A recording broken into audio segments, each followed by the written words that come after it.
Le ridicule ne tue pas, le ridicule ne tue pas, le ridicule ne tue pas. Et après je fais bip, bonjour à toutes et à tous. Bonjour à toutes et à tous, bienvenue sur la chaîne des terrariums. Alors aujourd'hui on se retrouve comme vous pouvez le voir pour un terrarium sur le thème de Noël. Donc c'est un petit peu la période, on va dire ça. Donc c'est parti, sans plus tarder, on y va. Alors comme je le disais juste avant, on se retrouve pour un terrarium sur le thème de Noël. Alors pour être plus précis, c'est un terrarium sur le thème de l'hiver, puisque c'est un petit peu compliqué pour moi qui aime faire des terrariums qui peuvent se garder dans l'intérieur toute l'année et qu'on n'a pas besoin de ranger parce qu'ils sont trop typés, et bien justement de faire un terrarium qui fasse vraiment Noël, comme on peut l'entendre, c'est-à-dire avec des guirlandes, des décorations qui font vraiment les festivités de Noël. Donc voilà, moi on va essayer de retrouver toute la magie de l'hiver plutôt, avec un sapin, on va dire ça comme ça, et puis des graviers blancs, ce genre de choses, ce genre de couleurs qui vont évoquer la neige, le froid. Et voilà, donc c'est parti. Je vais essayer dans cette vidéo de vous indiquer plus précisément que d'habitude les matières à utiliser, donc je serai le plus précis possible. Je vais essayer de m'aider de ce petit gobelet. Donc voilà, au fur et à mesure, je vais mesurer les quantités et à la fin, je vous indiquerai tout ça au moment du montage, mais en fait, dès le début de la vidéo pour vous. Ah, alors je perds le gobelet, ça commence très bien. Mais c'est pas grave. Alors déjà, on va faire très simple. Pour le contenant, on voudra un terrarium ouvert. Donc ici, on a une grande ouverture. Pourquoi un terrarium ouvert? Tout simplement parce qu'on va utiliser des plantes qui ne supporteront pas un excès d'humidité. Donc on va éviter l'utilisation d'un contenant qui possède un bouchon. On n'en créera pas non plus. Voilà, alors ici je pars sur un très grand vase. Donc je ne l'ai pas mesuré parce que ça n'a vraiment aucun intérêt. Vous ne trouverez pas nécessairement le même. L'idée c'est de prendre un vase vraiment très haut. Voilà, bien transparent, pas coloré, pour que les plantes puissent faire leur photosynthèse correctement. Voilà, pour que tout le spectre lumineux puisse passer. Donc j'ai pris ici un grand vase avec une grande ouverture pour que l'air puisse circuler librement. Il n'empêche que dans ce terrarium, on aura une sorte de microclimat, si j'ose dire. Tout simplement puisque autour de notre plante, on va avoir justement ces vitres qui vont faire qu'il y aura une humidité ambiante, mais pas aussi importante que si le terrarium était fermé. Voilà, tout simplement. Alors justement, parlons-en des plantes.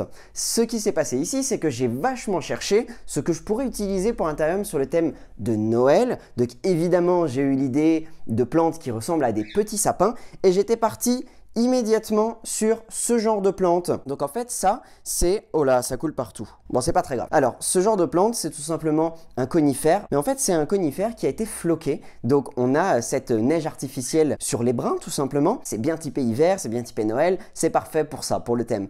En revanche, le problème de ces plantes là, c'est que le flocage ne permet pas à la plante de faire sa photosynthèse. Et donc petit à petit elle peut plus capter la lumière et elle finit par mourir. Alors, si on achète une plante qui est encore bien vivante sous ce flocage et qu'après la période de Noël, on la gratte, paraît-il qu'on peut la récupérer et ensuite la faire pousser correctement. Mais là déjà, il y a deux problèmes. Ça, c'est le genre de conifère qui vit très mal en intérieur, déjà, pour commencer. Et en plus, le flocage, je ne vais pas mettre une plante avec du flocage dans le contenant et ensuite devoir la gratter, je vais en mettre partout, ça va pas être beau, la plante va pas être très belle, il va lui falloir un certain temps pour repartir. Donc bref, ça, c'est pas du tout une bonne idée pour nous. Donc, on range ce genre de plante, on garde pour décorer. Au bout d'un moment, elle va être tout simplement figée. Là, je crois même que le mien était déjà... ce conifère était déjà bien sec, je crois. J'entends craquer quand je touche. Donc voilà, je pense que j'avais mal choisi et que c'était déjà une plante en train de mourir. Je crois que l'arrosage ne sert plus à grand chose. Alors du coup, je me suis renseigné. Wow. Je me suis renseigné et j'ai discuté avec des vendeurs en jardinerie. Et j'ai aussi beaucoup cherché d'informations sur Internet. Et a priori, il y a quand même un conifère qui peut vivre vraiment correctement en intérieur si on réunit toutes les bonnes conditions. Il s'agit du Cupressus Gold Crest. Alors, c'est un conifère qui a une jolie forme de sapin, déjà conique de base, donc ça me plaît bien forcément pour le terrarium qu'on veut faire aujourd'hui. Alors, au niveau des conditions justement, pourquoi celui-ci et pas un autre? Tout simplement puisque c'est une plante qui peut vivre en intérieur si on lui offre une terre toujours humide, donc pas détrempée, vraiment humide. Aussi une atmosphère l'hiver qui est humide. Donc là, l'avantage du terrarium, comme je le disais tout à l'heure, c'est que les vitres vont offrir une humidité ambiante importante, l'hiver en tout cas, à notre plante. Donc ça, c'est parfait, ça va être nécessaire à notre plante. Et puis, c'est une plante qui va avoir besoin de beaucoup de luminosité. Donc on va essayer de lui offrir un maximum de luminosité en l'approchant d'une fenêtre, même si évidemment on évite le soleil direct. Alors, c'est une plante qui en intérieur peut supporter le soleil direct 3-4 heures par jour, mais nous on a une vitre et la vitre autour ça va faire brûler la plante, tout simplement. Donc on évite le soleil direct, par contre beaucoup de luminosité et voilà, je pense qu'on a notre plante, donc c'est parfait. Alors je fais tout de suite une précision quand même très importante. Le terrarium ouvert avec en plus des parois aussi hautes ici, ça va quand même être très différent d'un simple pot. Ces vitres comme ça qui vont vraiment surplomber toute la composition, ces vitres vont créer, comme je le disais, une sorte de microclimat. Et ça va être important pour notre plante. Donc si on part du principe que Oui, bon, c'est ouvert, finalement on prend un pot, on fait une jolie décoration et ça revient au même. non, c'est très différent ici, d'où l'intérêt du terrarium. En fait, pour cette plante, c'est presque une chance le terrarium, contrairement à d'autres qui vont juste bien s'y plaire ou s'adapter. Voilà. Ouais, c'est déjà très bien ça. Donc au niveau des matières qu'on va utiliser pour ce terrarium, on va donc commencer par des billes d'argile pour le drainage. Ensuite, on va utiliser de la moustiquaire pour séparer bien justement les billes d'argile de tout le reste. On va utiliser également du charbon actif. On va utiliser du terreau, un simple terreau pour plantes d'intérieur, rien d'autre cette fois à mélanger avec. Et ensuite, pour la décoration, on pourra utiliser diverses choses en quantité variée. Ça dépendra de ce que vous avez, des goûts et des couleurs. Donc moi notamment, j'utiliserai très probablement du gravier blanc neige, des petits glands.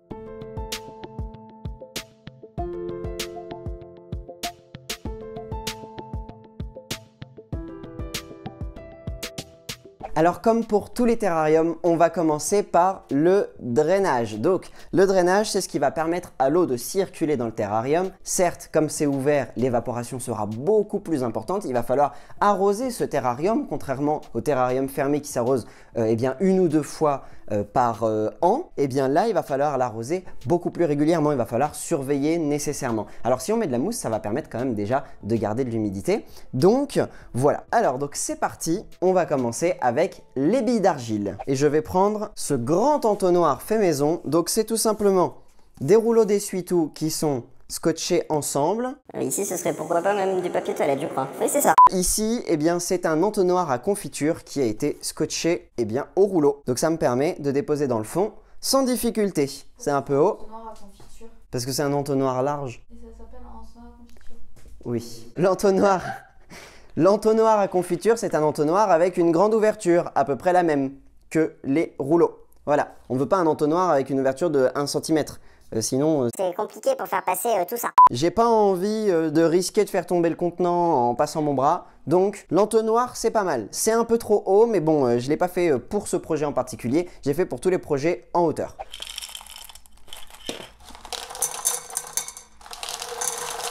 Oh non, ça bloque! Non! C'est bon. Alors on cherche à avoir une couche d'environ 2 cm d'épaisseur, ça suffira. De toute façon, de base, le contenant étant ouvert, l'eau va circuler. Mais on évite quand même d'avoir la terre directement à même le fond, parce que là, ça va créer de l'eau stagnante, ça peut faire pourrir les racines. Et puis surtout, on veut mettre quelque part notre charbon actif qui va permettre de filtrer l'eau, d'éviter la propagation de maladies, les odeurs, etc. etc. Ah oui, ça commence comme ça, je compte même pas là. 2. Donc, c'est pas compliqué. J'aurais mis 450 ml de billes d'argile. Scribe, peux-tu noter s'il te plaît? C'est comme d'hab. C'est le principe. Qu'est-ce que j'ai chaud dans un pull. Fallait bien que je sois dans le thème de Noël, le bonnet juste tout seul, ça faisait ridicule. Parfait! Et voilà, ça c'est ok. Donc maintenant, ce que l'on va faire, c'est que l'on va mettre un petit peu de moustiquaire par-dessus. Et la moustiquaire, il va falloir la couper à bonne dimension. Donc on va prendre le pot à Moustiquaire. hop, je ne suis pas à l'aise du tout. Et voilà, des ciseaux. Voilà, utilisez des ciseaux de bureau, des ciseaux d'école, ça fera parfaitement l'affaire. Ça fera une déco supplémentaire. Alors, maintenant, je vais couper, puisque là, c'est beaucoup trop large. Et puis bon, c'est même pas vraiment rond. Ça, à la limite, c'est pas très grave. Le but, c'est que on ne voit pas la moustiquaire après. Donc, il faut la couper, moins large que le contenant, en tout cas que les bords à l'intérieur. Il faudrait vraiment que je prévoie une poubelle, ici. Ça n'a pas l'air mal, J'aurais dû disposer ça à la pince. Est-ce que c'est bien? vais me servir de cette grande pince pour récupérer, recouper un petit peu. Alors ici, la difficulté de ce terrarium réside tout simplement dans le fait que les parois sont vraiment hautes, donc il ne faut pas faire tomber le contenant. Quelle chaleur sous ce pull. Donc là, je pense qu'on est vraiment bien. C'est pas grave si ça ne va pas jusqu'au bord, hein. Ce que l'on veut surtout, c'est pouvoir mettre notre charbon. Et voilà, parfait. Donc maintenant que ça c'est en place, je vais utiliser du charbon actif. Cette pelle est jolie mais pas hyper pratique. Évidemment, le charbon actif c'est optionnel puisqu'ici le contenant est ouvert, il y a moins de chances d'en avoir réellement besoin au niveau du développement des odeurs. Il n'empêche que c'est quand même beaucoup mieux. Je vais utiliser encore mon grand entonnoir, quoique je vais pas être très précis. Là, je vais passer mon bras et faire attention. Alors, c'est parti. Alors, je vais utiliser ce râteau télescopique pour essayer de répartir mon charbon. Alors, j'en ai un peu qui est tombé ici, là, sur le côté. Franchement, c'est pas grave. Alors, on est OK pour tout ça. Maintenant, on va passer à la couche de terre. Donc, comme je le disais, un simple terreau pour plante d'intérieur suffira puisque cette plante ne nécessite pas d'avoir en plus de la sphaigne, du sable pour alléger, etc. etc. Donc, un terreau pour plante d'intérieur comme on en trouve dans les grandes surfaces, dans toutes les jardineries et bien plus encore. Du terreau. Hop.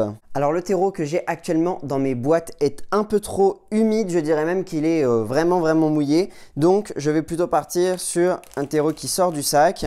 Donc je ne fais pas la pub pour Botanique, c'est un des nombreux terreaux que je peux acheter. C'est quand même plus pratique quand ça sort des boîtes.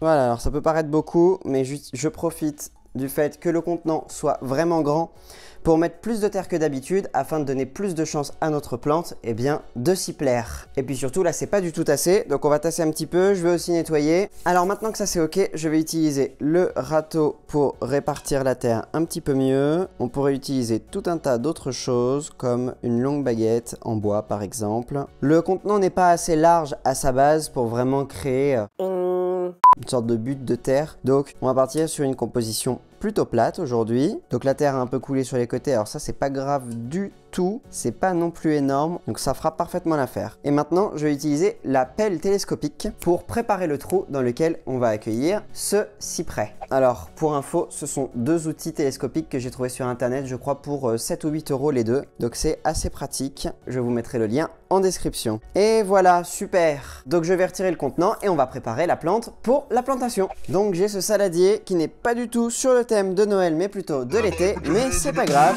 Je vais m'en servir pour préparer la plante en retirant de la terre un maximum autour des racines, tout en laissant quand même de la terre évidemment, pour pas casser toutes ces jolies racines, sinon ça va compliquer encore l'adaptation de la plante à son nouveau milieu. En fait, le but c'est surtout de ne pas avoir une terre trop compacte pour que les racines puissent aller plus facilement s'accrocher à la nouvelle terre. Si j'enlève vraiment toute la terre, voilà, là je suis déjà en train d'enlever des racines sans le vouloir, donc je vais pas trop en enlever, hein. Je vais surtout venir rendre le tout un petit peu plus mou, un peu plus souple. Voilà ce que ça donne pour les racines. Maintenant, il va falloir le placer et là, je crois que le plus simple est d'essayer de ne pas l'abîmer en le tenant par le haut. Voilà, donc j'y vais délicatement évidemment. Et là, je vais essayer de l'enfoncer un petit peu quand même. Je vais ramener la terre vers le milieu, ça sert à rien d'en rajouter trop je pense.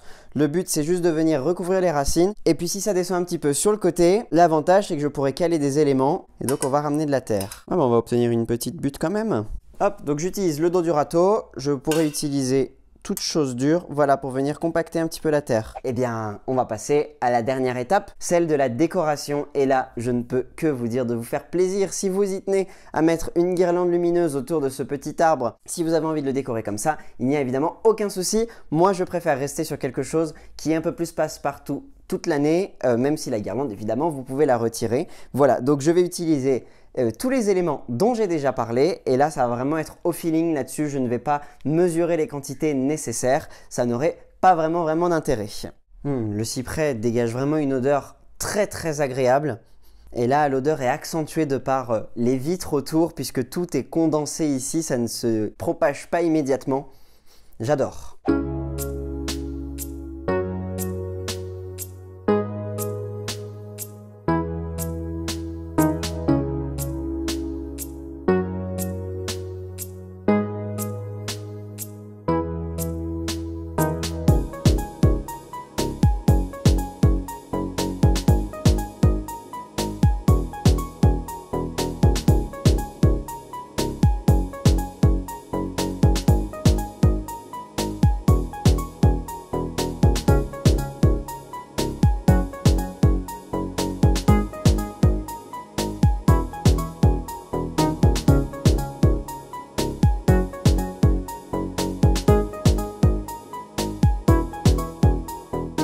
Donc là, je vais essayer d'habiller un petit peu la base du cyprès. Donc pour cela, j'ai un peu de lichen. Je vais voir ce que ça peut donner. Je ne suis pas sûr. J'ai également des écorces et ça, je pense vraiment en mettre. Ça va bien habiller, donner du relief, de la texture.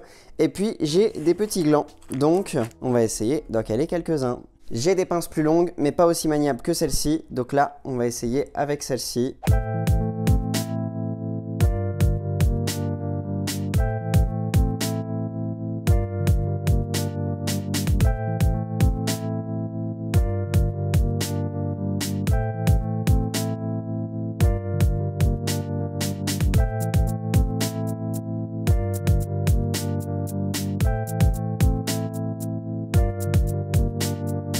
Et voilà, ce terrarium sur le thème de Noël est terminé. Alors, il manque l'arrosage, on va s'en occuper juste après. Mais donc, comme je le disais en début de vidéo, c'est un terrarium sur le thème de Noël, mais en réalité plus sur le thème de l'hiver.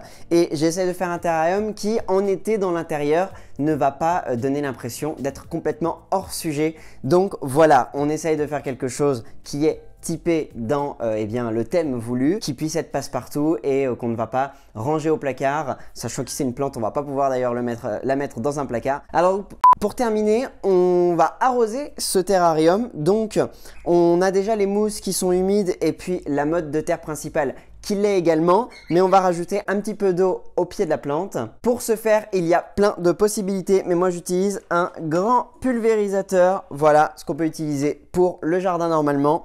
Et ça va me permettre d'être plus précis et de ne pas m'embêter avec là un arrosoir ou un pulvérisateur qu'il va falloir placer à l'intérieur. Je pense que l'idéal, c'est quand même ce genre de choses. Un petit réarrosage des mousses pour les garder bien vertes. Voilà, et on commence à voir l'eau qui coule. Et voilà, on peut aussi utiliser un petit chiffon microfibre pour venir nettoyer les parois intérieures et extérieures. C'est ce que je vais faire de suite. Alors l'intérieur étant très peu sale et le chiffon c'est quand même pas très pratique, je vais plutôt utiliser un pinceau pour nettoyer les parois. Et oui, ce sera beaucoup mieux. Donc de toute façon, il n'y a pas grand chose à nettoyer, hein. Pour l'arrosage, évidemment, on favorise toujours une eau qui ne vient pas du robinet. C'est une eau qui n'est pas parfaitement adaptée à nos plantes d'intérieur. L'idéal, c'est quand même d'utiliser plutôt une eau de pluie ou une eau déminéralisée. Super! Et voilà, donc comme je le disais, le terrarium est terminé. Donc je vais vous laisser sur des plans de ce terrarium, quelques plans du terrarium beaucoup plus proches pour le mettre en valeur et pour que vous puissiez voir la composition finale. Donc comme je le disais, beaucoup de lumière, on fait vraiment attention à ça. On évite le soleil direct ici à cause des parois vitrées. Et puis l'arrosage, on vérifie que la terre soit toujours humide. On fait attention également à placer le terrarium dans une pièce qui n'est pas trop chaude. Alors le cyprès peut supporter les température de nos intérieurs chauffés en hiver, mais idéalement une pièce qui l'hiver n'est pas chauffée, donc qui va redescendre en température notamment la nuit, c'est idéal. Donc moi je sais par exemple que j'ai ma cuisine qui va parfaitement convenir pour cette plante. Cette vidéo touche donc à sa fin. Je vous remercie de l'avoir visionnée entièrement pour ceux qui sont restés jusque là. N'hésitez pas à partager, n'hésitez pas à mettre un pouce bleu aussi, c'est vraiment important pour que la vidéo soit proposée à un maximum de monde. Et n'hésitez pas à mettre un commentaire, déjà ça me fait toujours plaisir de pouvoir vous lire. Et ensuite ça permet aussi à la vidéo d'être mieux mise en valeur sur YouTube et donc auprès des personnes qui pourraient la découvrir. Sur ce, je vous souhaite un très joyeux Noël et je vous dis donc à la prochaine. Salut!